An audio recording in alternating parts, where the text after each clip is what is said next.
నిన్న రాజేష్ మహాసేన ఈ కుక్క ఒక వీడియో పెట్టింది. ఈయన కుక్కని ఎందుకన్నానంటే వీడు స్వార్థం కోసం దళితుల్ని కానీ క్రిస్టియన్స్ని కానీ మొత్తాన్ని అందరినీ తాకట్టు పెడతాడు వీడు పదవుల కోసం. ఈడ అంత నీచ పెదవన్నమాట.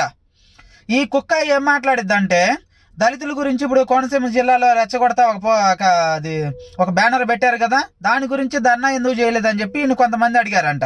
ఈడు ఏం చెప్తాడు సమాధానం, నేను అధికార పార్టీలో ఉన్నాను, నేను ధర్నా కానీ అవేం చేయకూడదు, మా పార్టీ వాళ్ళకి పైన ఉన్న వాళ్ళకి చెప్పాను, వాళ్ళు యాక్షన్ తీసుకుంటారని చెప్పినంట.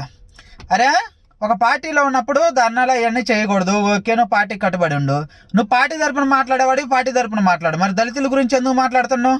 దళితుల కోసం ఉన్నాను, దళితుల కోసం పోరాటం చేశానని ఎందుకు మాట్లాడుతున్నావు? నువ్వు ఏ పార్టీలో ప్రతిపక్షంలో ఉన్నా అధికార పక్షంలో ఉన్నా దళితుల కోసం పోరాడి వాడేవైతేనే దళితులను వాడుకోవాలి, లేదా నీ పార్టీని వాడుకో, నీ పార్టీ పేరు చెప్పుకో, అందుట్లో తప్పు లేదు. కానీ దళితులను ఎందుకు వాడుతున్నావు?